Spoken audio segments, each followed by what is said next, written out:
Assalamualaikum warahmatullahi wabarakatuh. Salam sejahtera bagi kita semua. Shalom, Om Swastiastu, Namo Buddhaya, salam kebajikan. Kami dari mahasiswa Universitas Samratulangi Manado. Video ini dibuat untuk menyelesaikan tugas di mata kuliah Ekonomi Sumber Daya Manusia dan Ketenagakerjaan dengan dosen pengampu Cirawati Masolman, SE MSc. Kami dari kelompok 1 terdiri dari 6 orang mahasiswa yang masing-masing saling bekerja sama untuk menyelesaikan tugas ini. Oke, saya atas nama Asrianto. Di sini saya akan memandu video presentasi pada kesempatan kali ini.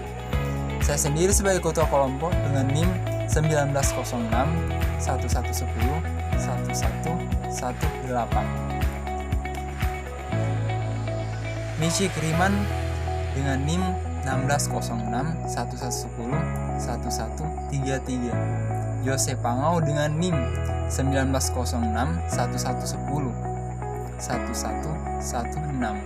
Nathaniel Awandatu dengan NIM 1906 1110 1108. Jeremy Mandak dengan NIM 1906 1110 1114. Dan yang terakhir ada Junior Lanes dengan NIM 1906 1110 1132.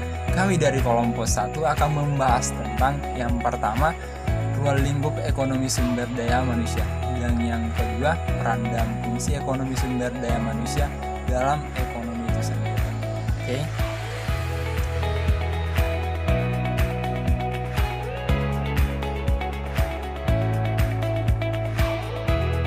Pengertian dan ruang lingkup ekonomi sumber daya manusia.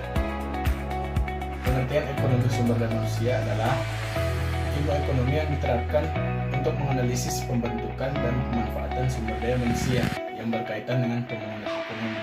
Dengan kata lain, ekonomi sumber daya manusia yaitu penerapan teori pada analisis sumber daya manusia. Ilmu ekonomi sumber daya manusia juga membahas mengenai prinsip-prinsip pemanfaatan, pengerahan, pemberdayaan tenaga manusia, baik secara kuantitatif maupun kualitatif, agar dapat menghasilkan barang atau jasa dalam rangka memenuhi kebutuhan manusia. Aspek-aspek sumber daya manusia. Aspek yang pertama yaitu aspek kuantitatif, di mana jumlah penduduk yang mampu bekerja. Aspek yang kedua yaitu aspek kualitatif, yang berarti jasa kerja yang tersedia dan diberikan untuk produksi. Tujuan pemberdayaan sumber daya manusia. Ada dua tujuan pemberdayaan sumber manusia, yaitu yang pertama, meningkatkan keterampilan dan kemampuan kerja manusia. Yang kedua adalah meningkatkan taraf hidup manusia. Pemberdayaan dimulai dari yang pertama itu lingkungan keluarga, yang kedua lingkungan pendidikan dan latihan formal. Yang ketiga yaitu lingkungan pekerjaan atau perusahaan sebagaimana halnya dalam ilmu ekonomi. Lingkup ekonomi sumber daya manusia. Ekonomi sumber daya manusia mempelajari berbagai hal, yaitu pertama, perencanaan sumber daya manusia atau disebut human resource planning. Kedua, ekonomi ketenagakerjaan atau economics labor. Ketiga, ekonomi kependudukan atau population economics. Perencanaan sumber daya manusia atau human resource planning. Perencanaan sumber daya manusia memfokuskan pada penyediaan angkatan kerja dengan pengetahuan keterampilan tinggi serta penciptaan kesempatan kerja. Kemudian membawa pada arah telaah perencanaan sumber daya manusia yang meliputi analisis permintaan dan penawaran tenaga kerja yang akan terjadi pada masa yang akan datang. Pembangunan sumber daya manusia berarti peningkatan pengetahuan, keterampilan, dan kemampuan semua orang dalam suatu masyarakat. Menurut Arbinson dan Myers dalam Aris Ananta tahun 1990, masalah umum dalam pembangunan ekonomi sumber daya manusia adalah kurangnya pekerja tingkat tinggi dengan keahlian yang dibutuhkan dan tidak termanfaatkannya tenaga kerja yang ada. Oleh sebab itu, dengan perencanaan tenaga kerja dapat dibuat suatu kegiatan dalam upaya peningkatan pengetahuan, dan keterampilan yang dibutuhkan oleh pertumbuhan ekonomi dan upaya untuk penciptaan kesempatan kerja agar angkatan kerja yang dapat termanfaatkan dengan baik. Ekonomi kependudukan. Cakupan pembahasan ekonomi kependudukan adalah masalah ekonomi pembangunan yang berkaitan kependudukan, seperti misalnya pemanfaatan tenaga kerja dalam pembangunan ekonomi dan dampak pertumbuhan penduduk pada pembangunan ekonomi. Dalam ekonomi kependudukan juga sering diterapkan New Home Economics yang membahas untung rugi memiliki anak. Untung rugi melakukan migrasi, integrasi antara jumlah dan mutu penduduk. Peran dan fungsi sumber daya manusia dalam ekonomi. 1. Sumber daya manusia sebagai faktor produksi. 2. Sumber daya manusia sebagai proses produksi. Sumber daya manusia sebagai proses produksi, yaitu 1.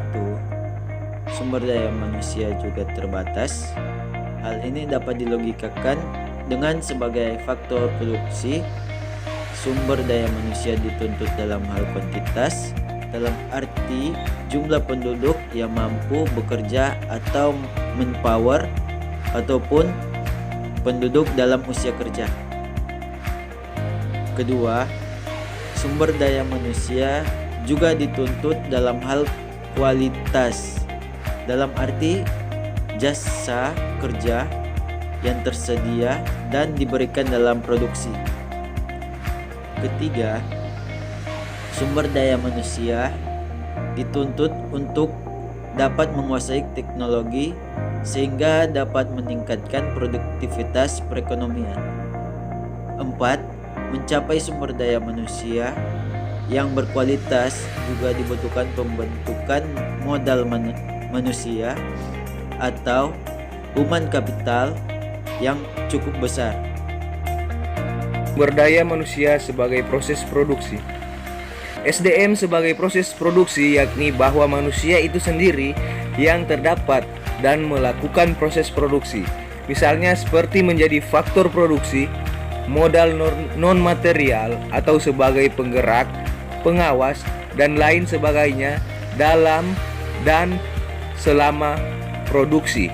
Peran dan fungsi sumber daya manusia dalam pembangunan dapat dijabarkan sebagai berikut. 1. Sebagai tenaga kerja yang berfungsi untuk mengoptimalkan produktivitas kinerja yang kompetitif, kreatif, dan inovatif dalam meningkatkan pembangunan ekonomi yang berkelanjutan. 2. Sebagai tenaga ahli yang berfungsi meningkatkan kualitas sumber daya manusia agar menjadi sumber daya manusia yang profesional. 3. Sebagai pemimpin perusahaan yang berfungsi memimpin, menggerakkan, memotivasi bawahan dalam berproduksi. 4. Sebagai tenaga usahawan yang berfungsi menghasilkan produktivitas dan menambah income. 5. SDM yang menciptakan dan mengembangkan ilmu pengetahuan dan teknologi seiring perkembangan zaman yang menuntut perkembangan ekonomi atau pembangunan ekonomi. 6. Sebagai SDM yang mengorganisasikan penggunaan berbagai faktor produksi. 7. Sebagai produsen yang berfungsi untuk menciptakan, menghasilkan, dan menambah nilai guna suatu barang. 8. Sebagai konsumen yang berfungsi untuk memakai dan menghabiskan pendapatan untuk memenuhi kebutuhan hidupnya. Sumber daya manusia sebagai proses produksi. Sumber daya manusia merupakan faktor penting yang berkaitan dengan pertumbuhan ekonomi yang dimana akan berpengaruh langsung dalam kehidupan sumber daya manusia itu sendiri, khususnya dalam hal tingkat hidup, yakni meliputi terpenuhinya kebutuhan pokok, terjaminnya pendidikan, terjaminnya pelayanan, dan terjaminnya kesehatan. Harga diri bangsa yakni meliputi identitas, martabat, kehormatan, serta pengakuan.